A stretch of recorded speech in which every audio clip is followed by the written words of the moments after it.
ओम शांति, ओम शांति, ओम शांति। आज 22 फरवरी 2026 की अव्यक्त मुरली है। रिवाइज डेट है 5 फरवरी 2009।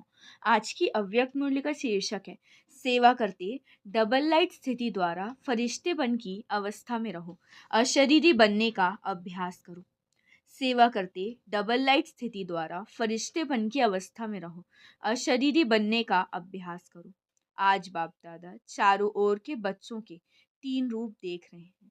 जैसे बाप के 3 रूप जानते हो, ऐसे बच्चों के भी 3 रूप देख रहे हैं, जो इस संगम युग का लक्ष्य और लक्षण है। पहला स्वरूप ब्राह्मण, दूसरा फरिश्ता, तीसरा देवता। ब्राह्मण सो फरिश्ता, फरिश्ता सो देवता। तो वर्तमान समय अभी विशेष क्या लक्ष्य सामने रहता है, क्योंकि फरिश्ता बनने के बिना देवता नहीं बन सकते।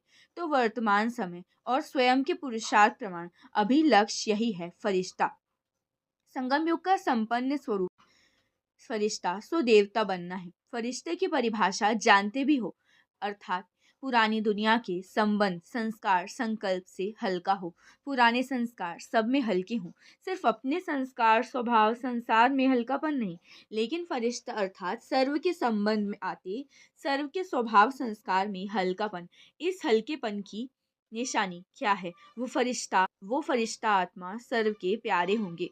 कोई कोई के प्यारे नहीं, सर्व के प्यारे। जैसे ब्रह्मा बाप को हर एक समझता है, मेरा है, मेरा बाबा कहते हैं, ऐसे फरिश्ता अर्थात सर्व के प्रिय। कई बच्चे सोचते हैं कि ब्रह्मा बाबा तो ब्रह्मा ही था, लेकिन आप सबने आप समान ब्राह्मण आत्माओं में देखा कि आप सबकी प्यारी दादी, जिसको सभी प्यार से अनुभव करते रहे, मेरी दादी है। सर्व तरफ स्वभाव, संस्कार और इस पुराने संसार में रहते न्यारी और प्यारी, सब हक से कहते हैं हमारी दादी। तो कारण क्या? स्वयं स्वभाव संस्कार में हल्के, सबको मेरापन अनुभव कराया। तो एग्जाम्पल रहा, जगदम्बा को भी देखा। कई सोचते हैं वो तो जगदम्बा थी ना, लेकिन दादी आप ब्राह्मण परिवार जैसी साथी थी। उनसे अगर पुरुषार्थ सुनते व पूछते तो उनके मुख से सदैव एक ही शब्द रहा, अब कर्मातीत बनना है। कर्मातीत बनने की लगन में औरों को यही शब्द बार बार याद दिलाती रही। तो हर ब्राह्मण का अभिलक्ष्य और लक्षण विशेष यही रहना चाहिए है भी, लेकिन नंबरवार है, यही लगन हो। अब फरिश्ता बनना ही है। फरिश्ता अर्थात इस देह, साकार देह से न्यारा, सदा लाइट की देहधारी। फरिश्ता अर्थात इस कर्मेंद्रियों के राजा। बाप दादा ने पहले भी सुनाया है कि सारे सृष्टि चक्र के अंदर एक ही बाप दादा है, जो फलक से कहते हैं कि मेरा एक एक बच्चा राजा बच्चा है, स्वराज्य अधिकारी है। तो फरिश्ता अर्थात स्वराज्य अधिकारी। ऐसा स्वराज्य अधिकारी आत्मा लाइट के स्वरूपधारी कोई भी ऐसे लाइट के डबल हल्केपन की स्थिति में स्थित होंगे। अगर कोई को भी मिलते हैं तो उनके मस्तक में आत्मा ज्योति का भान चलते फिरते भी दिखाई देगा। अब ये तीव्र पुरुषार्थ का लक्ष्य और लक्षण सदा इमर्ज रखो। जैसे ब्रह्मा बाप में देखा, अगर कोई भी मिलता, दृष्टि लेता, तो बात करते करते क्या दिखाई देता, और लास्ट में अनुभव किया कि ब्रह्मा बाप बात करते करते भी मीठी अशरीरी स्थिति में स्थित हो जाना। चाहे कितना भी सर्विस समाचार हो, लेकिन दूसरों को भी सेकंड में अशरीरीपन का अनुभव कराते रहो। और कोई भी मुरली में चेक करो तो बार बार मैं अशरीरी आत्मा हूँ, आत्मा का पाठ एक ही मुरली में कितनी बार याद दिलाते हैं। तो अभी समय अनुसार छोटी छोटी विस्तार की बातें, स्वभाव संस्कार की बातें अशरीरी अवस्था से दूर कर देती हैं। अभी इसमें परिवर्तन चाहिए। बाबा ने देखा सेवा में रिजल्ट अच्छी हो रही है, सेवा के लिए मेजॉरिटी को उमंग उत्साह है, प्लान भी बनाते हैं, संदेश देना ये भी आवश्यक है। और बाप दादा ने आज भी भिन्न भिन्न वर्ग की, भिन्न भिन्न स्थान के सेवा की अच्छी रिजल्ट देखी, लेकिन सेवा के साथ अशरीरीपन का वायुमंडल मेहनत कम और प्रभाव ज़्यादा डालता। सुना हुआ अच्छा तो लगता है, लेकिन वायुमंडल से अशरीरीपन की दृष्टि से अनुभव करते और अनुभव भूलता नहीं। तो फरिश्तेपन की धुन अभी सेवा में विशेष एडिशन करो, कोई ना कोई शांति का, खुशी का, सुख का, आत्मिक प्रेम का अनुभव कराओ। चलन में प्यार प्रेम जो खातिरी करते हो संबंध से, परिवार से, वो तो अनुभव करके जाते हैं, लेकिन अतीन्द्रिय सुख की फीलिंग, शांति का रूहानी नशा अभी वायुमंडल और वाइब्रेशन द्वारा विशेष अटेंशन में रखो, विशेष अनुभव कराओ, कोई ना कोई अनुभव कराओ। जैसे सिस्टम में प्रभावित होके जाते हैं, ऐसी सिस्टम परिवार के प्यार की और कहीं भी नहीं मिलती। ऐसे अभी कोई ना कोई शक्ति का, कोई ना कोई प्राप्ति का अनुभव करके जाएं। तो संगम युग का लक्ष्य क्या है? हम सब आत्माओं का बाप आ गया, वर्षा तो बाप द्वारा मिलेगा। ये प्रभाव फरिश्ता अवस्था से वायुमंडल फैलेगा। इन्हों की दृष्टि से लाइट मिलती है, इन्हों की दृष्टि से रूहानियत की लाइट नजर आती है। तो अभी तीव्र पुरुषार्थ का यही लक्ष्य रखो। मैं डबल लाइट फरिश्ता हूँ। चलते फिरते फरिश्ता स्वरूप की अनुभूति को बढ़ाओ, अशरीरीपन के अनुभव को बढ़ाओ। सेकंड में कोई भी संकल्प को समाप्त करने में संस्कार स्वभाव में डबल लाइट। कई बच्चे कहते हैं हम तो हल्के रहते हैं, लेकिन हमको दूसरे जानते ही नहीं। लेकिन ऐसे डबल फरिश्ता फरिश्ता तो डबल लाइट की लाइट क्या छिप सकती है? छोटी सी स्थूल लाइट, टॉर्च भी या माचिस की तीली हो, लाइट कहीं भी चलेगी, छिपेगी नहीं। और ये तो रूहानी लाइट है।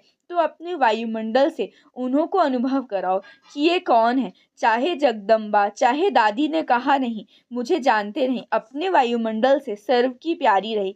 इसीलिए दादी का मिसाल देते हैं, क्योंकि ब्रह्मा बाप के लिए भी सोचते हैं। ब्रह्मा बाप में तो शिव बाप बता, शिव बाप के लिए भी सोचते हैं कि वो है निराकार, न्यारा और निराकार। हम तो स्थूल शरीरदारी इतने बड़े संगठन में रहने वाले हैं, हर एक के संस्कार के बीच में रहने वाले।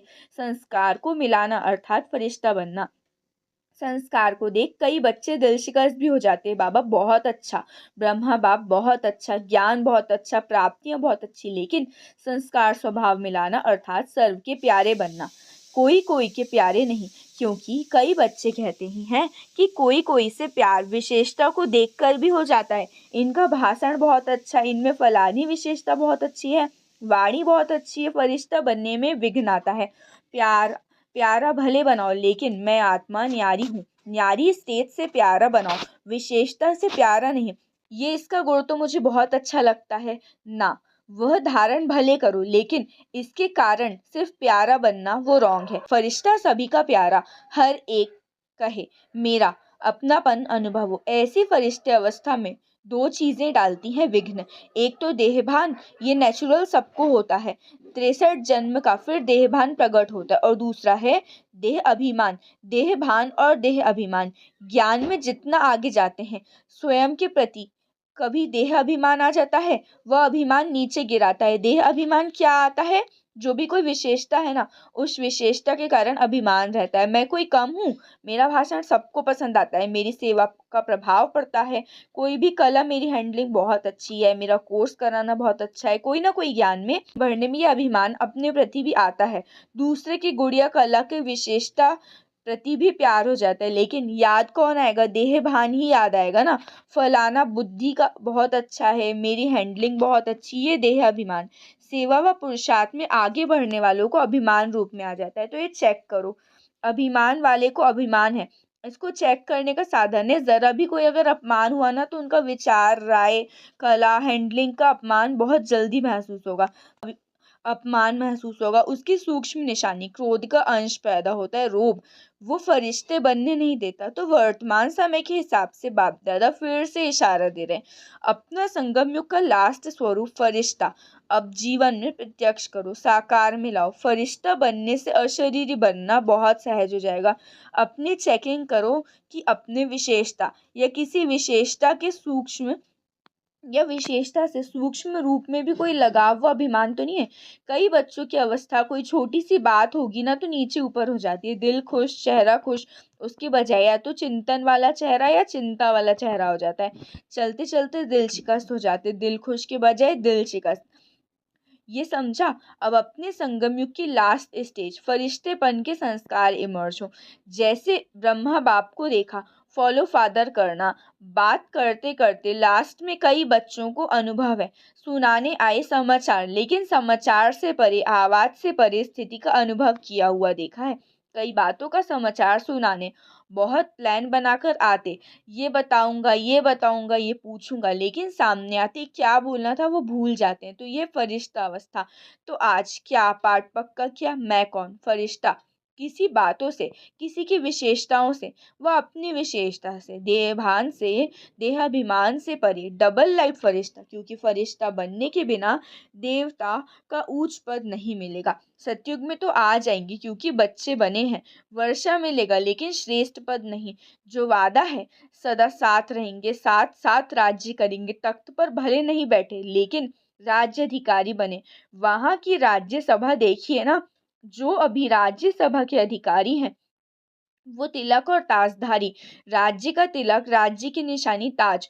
तो बहुत समय से स्वराज्य अधिकारी, बीच बीच में नहीं, बहुत समय के स्वराज्य अधिकारी तख्त पर भल नहीं बैठे लेकिन रॉयल फैमिली के अधिकारी बन जाते। अच्छा, सभी चारों ओर के बच्चों को बाप दादा के दिल की दुआएं, पद्म पदम गुणा बधाइयां और मुबारक दे रहे हैं। और आने वाले अथवा जो पत्र ईमेल भेजते हैं उन्हों को सेकंड में, कम समय में बाप दादा के पास पहुंच जाता है। उन्हों को भी और बाप दादा की प्यासी आत्माएं, बांधेलियां जो मार को भी गले का हार बना देती हैं, ऐसी आत्माओं को भी याद प्यार और नए नए स्नेही आत्माएं जो अभी निकल रही हैं लेकिन कम स्नेही और सहयोगी डबल होना चाहिए। तो चारों ओर के सभी युवा, वृद्ध, बच्चे, माताएं, पांडव सभी को मुबारक हो। अच्छा, अब कहो, हम रूहानी बच्चों की रूहानी बाप दादा को याद प्यार, गुड मॉर्निंग और नमस्ते नमस्ते नमस्ते, शुक्रिया बाबा शुक्रिया। आज का वरदान है, साकार और निराकार बाप के साथ द्वारा हर संकल्प में विजय बनने वाले सदा सफलता मूर्त भव। साकार और निराकार बाप के साथ द्वारा हर संकल्प में विजय बनने वाले सदा सफलता मूर्त भव। विस्तार, जैसे निराकार आत्मा और साकार शरीर दोनों के संबंध से हर कार्य कर सकते हो, ऐसे ही निराकार और साकार बाप दोनों को साथ व सामने रखते हुए हर कर्म व संकल्प करो तो सफलता मूर्त बन जाएंगे। क्योंकि जब बाप दादा सम्मुख हैं तो जरूर उनसे वेरीफाई करा के निश्चय और निर्भयता से करेंगे। इससे समय और संकल्प की बचत होगी, कुछ भी व्यर्थ नहीं जाएगा, हर कर्म स्वतः सफल होगा। स्लोगन, रूहानी स्नेह संपत्ति से भी अधिक मूल्यवान है, इसलिए मास्टर स्नेह के सागर बनो। रूहानी स्नेह संपत्ति से भी अधिक मूल्यवान है, इसीलिए मास्टर स्नेह के सागर बनो। ये अव्यक्त इशारे, एकता और विश्वास की विशेषता द्वारा सफलता संपन्न बनो। विस्तार, धर्म सत्ता वालों के सामने पवित्रता की शक्ति और राज्य सत्ता वालों के आगे एकता की शक्ति को सिद्ध करो। इन दोनों ही शक्तियों को सिद्ध करने से ईश्वरीय सत्ता का झंडा बहुत सहज लहरा जाएगा। अभी इन दोनों की तरफ विशेष अटेंशन चाहिए। जितना जितना प्योरिटी और यूनिटी की शक्ति से उन्हों के समीप संपर्क में आते रहेंगे, उतना वो स्वयं ही अपना वर्णन करने लगेंगे। अच्छा, ओम शांति, ओम शांति, ओम शांति।